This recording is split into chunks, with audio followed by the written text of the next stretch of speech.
To set up, manually click on button, Add Children. To set up children in your preschool, you need to add them, by manually, or directly by your website. A new window will appear. Now fill all the required details such as name, nickname, gender, date of birth, room, parent info, and other health info.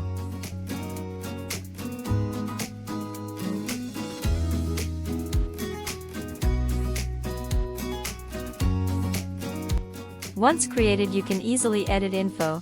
Just click to Child Profile and then click Edit Profile. A pop-up window will appear where you can easily edit child's details.